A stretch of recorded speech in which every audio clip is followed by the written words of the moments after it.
Hello YouTubers, this is Century Countess and you are looking at the 17th century bridal to gown wig when it's fully assembled, fully dried, and ready to wear. Oh my god, this wig was an adventure and I hope you like the video of the process of taking a wig that looked like this before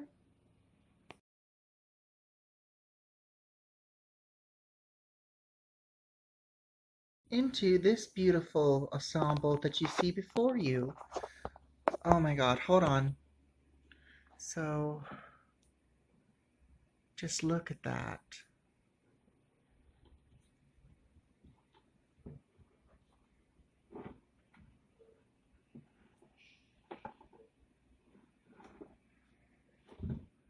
Full lovely view. Yes. So now that you've seen what it's going to look like, let's get started on turning that wig into this. So without further ado, here is the process of turning an ugly, cheap wig into this beautiful 17th century themed hairstyle. So here's our cauldron, or our wig bath, I should say. Um, I'm actually boiling it to actually help get rid of all the dirt and filth off the wig, but we don't want it like super boiling. What we have in here is just a little bit of Dawn Dish soap, some wig slash hair conditioner, and one more ingredient. That's right, virgin olive oil. Now, some people put it in their hair because it's a healthy method. We're putting it in the wig today because it also helps as a detanglizer as well as maintaining a shine in it. So we're going to add it in and mix it with our little whisk, and as soon as it heats up a little bit more, we will put our wig in. We've just added the olive oil. There must be some sort of other ingredient. I think it said, let me look, a soybean, so it explains the kind of earthy smell to it, which smells really nice. So we heated the water to the point where it's almost boiling.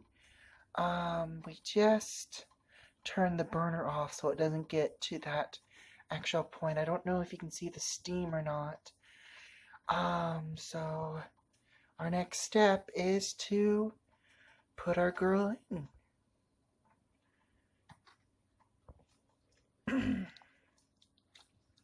Now,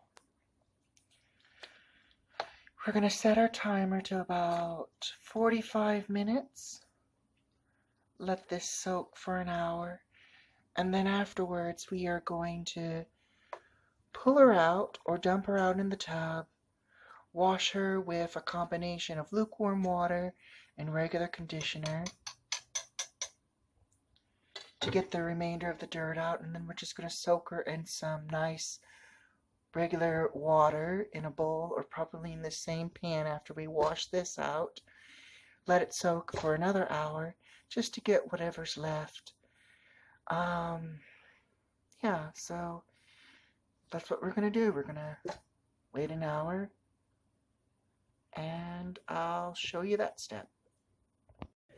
Here she is after we washed her twice, conditioned her, and then brushed her out with the help of our trusty detanglizer.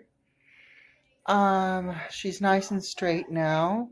I ran her through with a brush and then a fine bristled comb, so there is literally no tangle or no brush that she can't be run through now. So she's still a little bit wet, so we're going to let her air dry, and then we'll begin on sectioning and then debating on what type of style, if we're going to go 17th century or something else.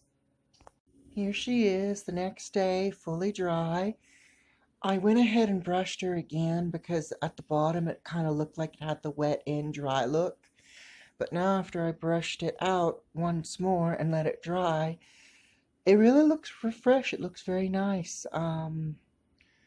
You wouldn't believe the amount of dirt that I got off this wig. I mean, I thought it was going to be dye. I thought it was dye, but it was actually just whatever product they put in. It was old. It was nasty. I mean, the only thing nice about it, it's not quite sagey. That explains why the bath that I put her in started to smell very sagey. I don't, because, I had the wig near me and it had already been slightly wet, so it probably awakened the flavor. Or it could have just been the soybean combination in the olive oil, like I had mentioned earlier. So, next step is to section the hair, set curlers, and then a little bit of history on the hair of a 17th century lady. Yep, we've decided to go 17th century on this, and we'll see what happens. Also, before we go out, zoom out to the next scene, you can actually see the false latex skin hairline now. So, without further ado, let's go on to the next step. So, here is our curler test. We used regular curls with elongated pins to secure the rollers.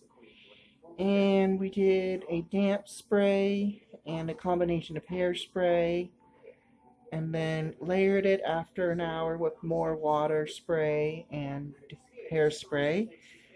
And the curls didn't come out as long as I wanted, so we went ahead with this method, the pen rolling method, where you just roll up the hair with a pin, and then right before you let it go, you take a regular bobby pin and you pin it through the moment you release the pin from the hair. So we already dampened it again and sprayed it. So we're going to make this side the new curl, and then we're going to take this side right here, remove all the curls, and make it look like this. So we'll get back with you with the result for that.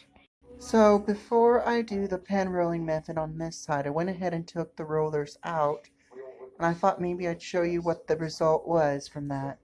So it is pretty, but it's a little just too loose for my taste.